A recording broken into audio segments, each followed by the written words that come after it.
Et oui, effectivement, Mohamed, vous l'avez dit, 48e édition avec une programmation riche et éclectique. On peut citer par exemple à l'affiche Mika, Cat Power, Chaka Ponk, Matmata ou encore Zao de Sakazan et également la chanteuse malienne Fatoumata Diawara, une grande voix de la musique africaine. Elle est sur scène ce soir. C'est sa première fois à Bourges, nous disait-elle. Parce qu'on l'a rencontrée cet après-midi juste avant ses répétitions. Je vous propose justement de l'écouter. Elle a vraiment hâte de rencontrer son public et de nous présenter ses tout derniers morceaux sur scène. Écoutez. Un nouveau projet de cet album London Co, produit par Damon Albarn et Mathieu Chédid.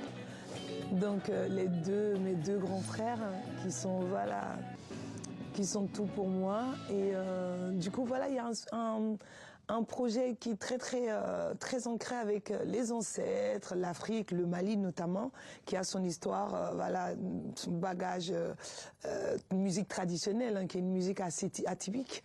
Et du coup, ce côté où M et Damon qui m'apportent, donc il y a un pont, il y a le brassage de deux cultures qui se croisent. Donc on va voir une Malienne qui chante, mais avec une musique un peu contemporaine, moderne, blues, rock, pop, jazz, ça part dans tous les sens.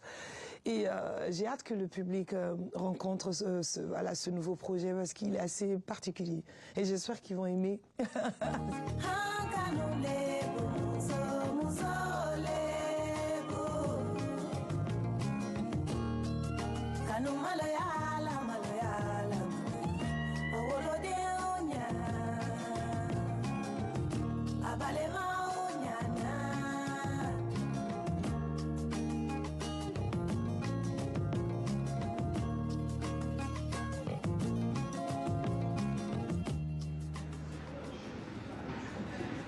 Et vous l'avez peut-être remarqué, nous sommes actuellement dans les coulisses, dans les backstage, comme on dit, de ce festival. Et regardez qui est à côté de moi. Je vous ai amené un invité de marque, le DJ et compositeur français Martin Solveig.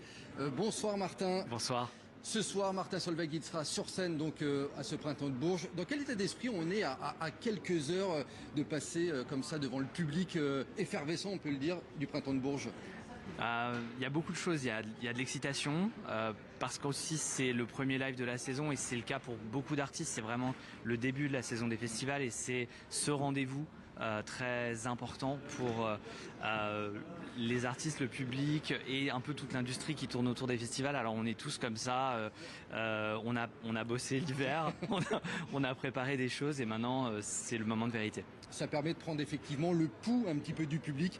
Vous avez composé un nouvel album il y a peu, il est sorti il n'y a pas longtemps, ça permet de le tester aussi cet album, ces nouveaux morceaux avec le public. Bien sûr, bon ça j'avais quand même un peu commencé l'été dernier parce qu'il y a toujours un peu d'avance pour le public en festival, donc, mais il y a déjà des nouvelles choses.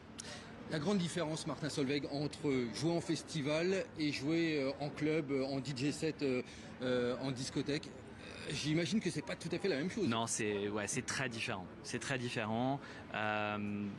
Les grosses différences, c'est que en fait c'est un truc de temps, de temporalité. C'est-à-dire qu'un set de festival c'est court, c'est un geste furtif, bref, passionné, énergique. Faut être efficace, quoi. Faut être efficace et c'est aussi une rencontre particulière avec le public que moi personnellement j'aime énormément. Donc j'essaie de jouer avec le public au maximum.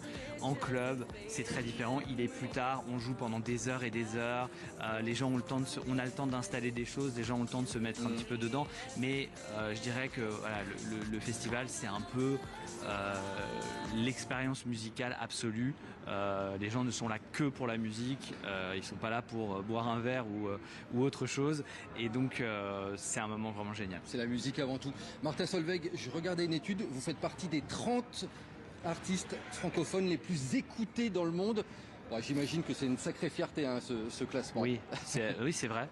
Et je suis aussi content de revenir un peu plus en France depuis quelques années parce que j'ai énormément tourné à l'étranger et donc voilà, je suis content de me retrouver un peu à la maison.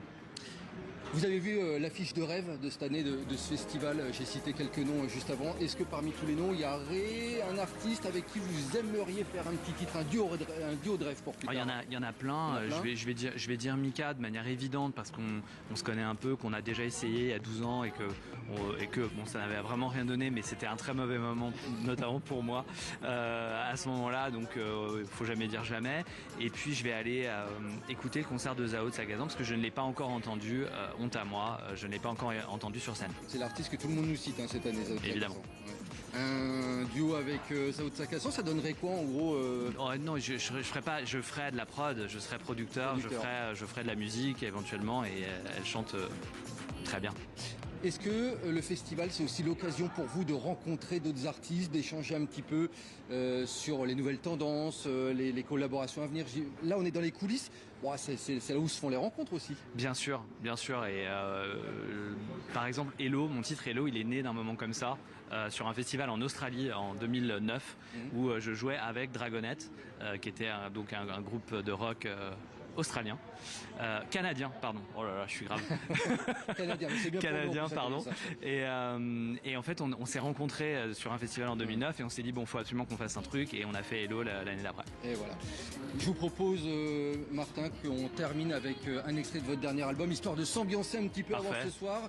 Mohamed, écoutez, c'est son dernier album et peut-être que vous avez le temps de venir nous rejoindre, Mohamed, d'ici ce soir. Un petit extrait de Martin Solveig. Merci Martin. Merci beaucoup. Night